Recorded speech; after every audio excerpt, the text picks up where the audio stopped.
Ամեն տարի մայիսի 31-ին նշվում է առանց ծխախոտի համաշխարհային օրը, որը Առողջապահության համաշխարհային կազմակերպությունը սահմանել է 1987 թվականին հանրության ուշադրությունը ծխախոտի մահացու հետևանքների վրա հրավիրելու համար։ Ծխախոտը հանրային առողջության լուրջ սպառնալիքներից է։ Ամեն տարի ավելի քան 8 միլիոն մարդ է մահանում ծխախոտի օգտագործման հետևանքով։ Նրանցից ավելի քան 7 միլիոնը ծխախոտ օգտագործողներ եւ նախկին օգտագործողներ են։ Ավելի քան 1.2 միլիոնը չծխողներ, որոնք ենթարկվում են երկրորդային ծխի ազդեցությանը։ Մարդիկ պետք է տեղեկացված լինեն ծխախոտի օգտագործման հետևանքների մասին։ Այս շարիքի օգտագործումից քաղաքացիների մոտ կարող է առաջանալ ավելի քան 20 տեսակի քաղցկեղ։ Ցավոք աշխարհում գրանցվել է ծխախոտային արտադրատեսակների ու դրանց փոխարինիչների օգտագործման աճ։ Ավելի քան 37 միլիոն 13-ից 15 տարեկան պատանիներ ներկայում ծխախոտ են օգտագործում։ Սա շատ մտահոգիչ ցուցանիշ է։ Նրանք հիմնականում դրանց մասին տեղեկանում են սոցիալական ցանցերից, որտեղ նրանց են ներկայացվում համային տարբեր հավելումներով ծխախոտային արտադրատեսակներ, որոնք սակայն պակաս վտանգավոր չեն մյուսներից։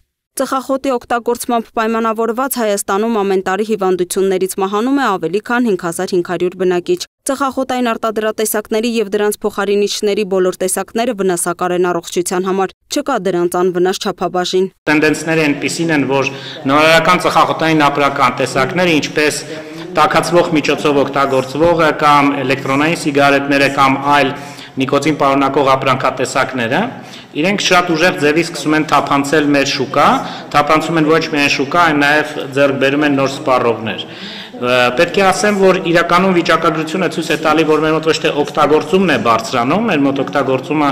օրենքից հետո մնացել է հարաբերական կայուն, մի փոքր նույնիսկ նվազեցումել է արձանագրում, բայց այստեղ խնդիրը նրանում է, որ փոխվում է պրոֆիլը օգտագործման։ Հիշեցնենք, որ 2020 թվականի փետրվարի 13-ին ընդունված ծխախոտային արտադրատեսակների եւ դրանց փոխարինիչների օգտագործման հետևանքով առողջությանը հասցվող վնասի նվազեցման եւ կանխարգելման մասին օրենքի համաձայն արգելվում են ծխախոտի օգտագործումը բոլոր փակ եւ որոշ բաց հանրային վայրերում, այդ թվում առողջապահական, կրթական, մշակույթի հաստատություններում, հյուրանոցային տնտեսության օբյեկտներում, փակ եւ բաց սննդի օբյեկտներում։ Օրենքը միտված է ներկա եւ ապագա սերունդներին առողջության վրա ծխախոտային արտադրատեսակների օգտագործման բացասական ազդեցությունից պաշտպանելուն, նաև բնակչության ընկալումներում ծխախոտային արտադրատեսակների դրանց փոխարինիչների օգտագործումը որպես անառողջ եւ մերժելի վարքագիծ արմատավորելուն։ Առողջապահության նախարարության կողմից մշակվել է բջջային հավելված, որը միտված է օրենքի դրույթների խախտումների արձանագրմանը։ Հավելվածը ունի տարբեր դարաններ, բացի նրանից, որ հենց խախտումների դարանները կան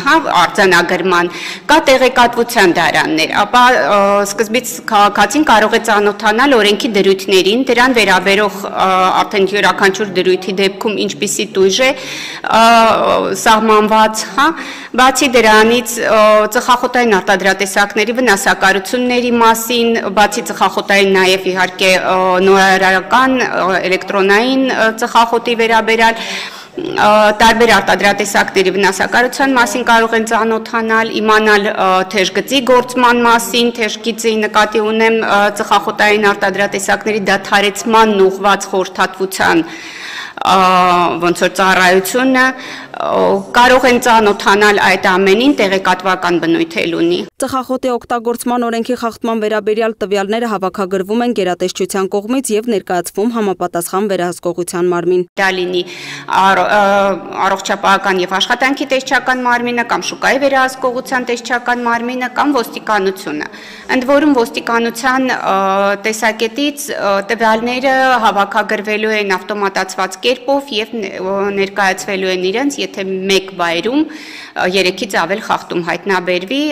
որոշ ժամանակահատվածի ընթացքում։ Սա ազդակ կլինի վերահսկողություն իրականացնող մարմիններին հասկանալու, թե որտեղ են խախտվում օրենքի դրույթները եւ ինչպես է հնարավոր կանխարգելիչ գործողությունների դիմել այդ վայրերում։ Հավելվածի օգտագործմանը զուգահեռ մասնագետները հորդորում են համախմբվել եւ կյանքեր փրկել։ Լուսինե Գրիգորյան, Free News, Ազատ լուրեր։